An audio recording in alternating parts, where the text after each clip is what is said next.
നമ്മൾ ഇന്ന് മസാല ദോശയുടെ മസാല ഉണ്ടാക്കാൻ പോവാണ്. അത് വളരെ സിമ്പിളാണ്. അത് സിമ്പിൾ വേയിൽ ഞാൻ പറഞ്ഞു തരാം. അതിനു മുന്നേ എൻ്റെ ഒരു കാര്യം പറയാനുണ്ട്. ഞാൻ കുറെ കാര്യത്തിൽ കൂടിയാണ് കിടന്നു പോകുന്നത്. ഈ കുക്കിംഗ് മാത്രമല്ല, കീബോർഡ് പഠിക്കാൻ ശ്രമമുണ്ട്, കുങ്ഫു പഠിക്കാൻ ശ്രമമുണ്ട്, പാട്ട് പഠിക്കാൻ ശ്രമമുണ്ട്, കവിത പഠിക്കാൻ ശ്രമമുണ്ട്, ഡാൻസ് പഠിക്കാൻ ശ്രമമുണ്ട്.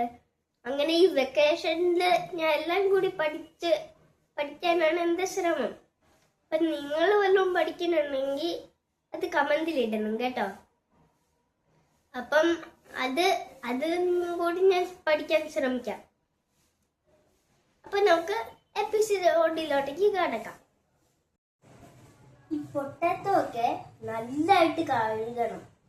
കാരണം അതിന്റെ പുറത്തൊക്കെ നല്ല മണ്ണുണ്ടാവും. അതൊക്കെ കളയാൻ നല്ലതായിട്ടൊന്ന് കഴുകിയിട്ട് കുക്കറിലിട്ടിട്ട് വേവിക്കാൻ വെക്കണം. എന്തിനാ വേവിക്കാൻ വെച്ചതെന്ന് ചോദിച്ചാൽ മാഷ് ചെയ്യാനാണ്. അപ്പോൾ വേവിക്കാൻ വെച്ചാൽ അത് എളുപ്പമായിരിക്കും മാഷ് ചെയ്യാൻ. അത് കാരണം ഫസ്റ്റ് പൊട്ടറ്റോ ഒക്കെ നല്ലതായിട്ട് കഴുകിയിട്ട് കുക്കറിലിട്ട് വേവിക്കാൻ വെക്കണം. എന്നിട്ട് കറക്റ്റ്. ഒരു കാര്യമുണ്ട് കുഞ്ഞെ, ഈ അണ്ടർഗ്രൗണ്ടിൽ ഉണ്ടാവുന്ന സാധനങ്ങളൊന്നും ജെയിൻകാർ യൂസ് ചെയ്യത്തില്ല. Potato, carrot, beetroot. മോന്റെ ഫ്രണ്ട് ഇല്ലായിരുന്നോ സ്പർശിന്റെ വീട്ടിൽ നമ്മൾ പോയ സമയത്ത് അവര് ജെയിൻ ഫുഡാണ് ഫോളോ ചെയ്യുന്നത്. അപ്പൊ അവരുടെ അമ്മ പറഞ്ഞതാ, അവര് പൊട്ടറ്റോ, ഗാർലിക്, അണ്ടർഗ്രൗണ്ടിൽ ഉണ്ടാകുന്ന സാധനങ്ങളൊന്നും അവർ യൂസ് ചെയ്യത്തില്ല.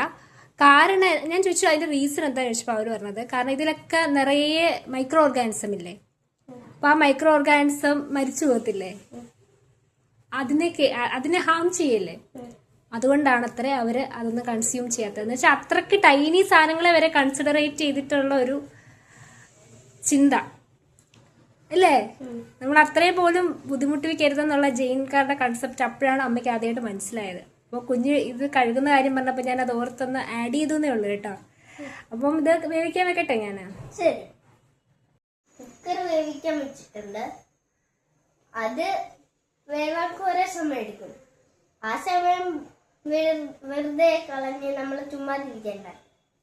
ഞാൻ അമ്മയോട് പറഞ്ഞു, ഇതാ ഈ സാധനങ്ങളൊക്കെ ഒന്ന് കുനുകുനാ അറിയാൻ പറ്റും.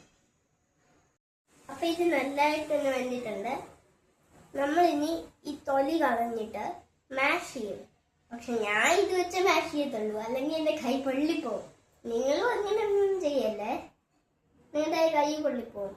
തൊലി അമ്മ എടുത്തന്നെ, ഞാൻ മാഷ് ചെയ്യും.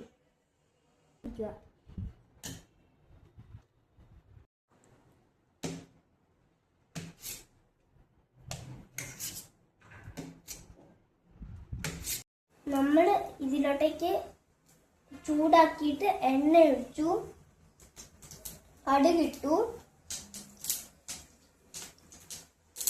പിന്നെ ഉഴുന്നിട്ടു, റെഡ് മുളകിട്ടു. പിന്നെ ഇട്ടത് സവാള, ഇഞ്ചി, പച്ചമുളക്, മുളക് പൊടി. പിന്നെ ഇട്ടത് മഞ്ഞൾ, കുറച്ച് ഉപ്പും കൂടി ഇട്ടു. അത് കഴിഞ്ഞിട്ട് നല്ലതായിട്ടൊന്ന് ഇളക്കണം. ഓക്കെ, ഉപ്പ് നമ്മൾ പൊട്ടറ്റോക്ക് ഇടാത്തോണ്ട് ഇവിടെ അതിനും കൂടെ ഇടണം അല്ലേ? അതെ, പൊട്ടറ്റോ ആഡ് ചെയ്യട്ടെ. ആ, ഇനി ഇതിലേക്ക് അല്പം വെള്ളം ഒഴിക്കണം.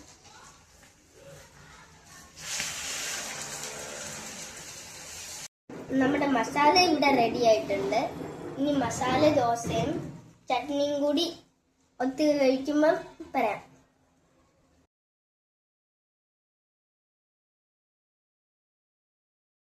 നമ്മുടെ മസാല ദോശ ദാ ഇവിടെ റെഡിയാണ്. ഇനി ഞാൻ ടേസ്റ്റ് ഒക്കെ കഴിച്ചിട്ട് പറയാം.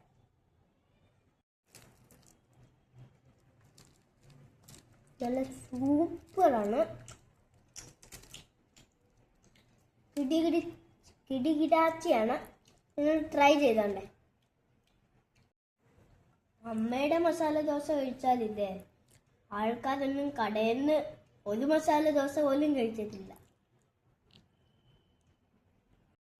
മസാല ദോശ മാത്രമല്ല, അമ്മ ഉണ്ടാക്കുന്ന മിക്ക ഫുഡും നല്ലതാണ് കടയേക്കാളും.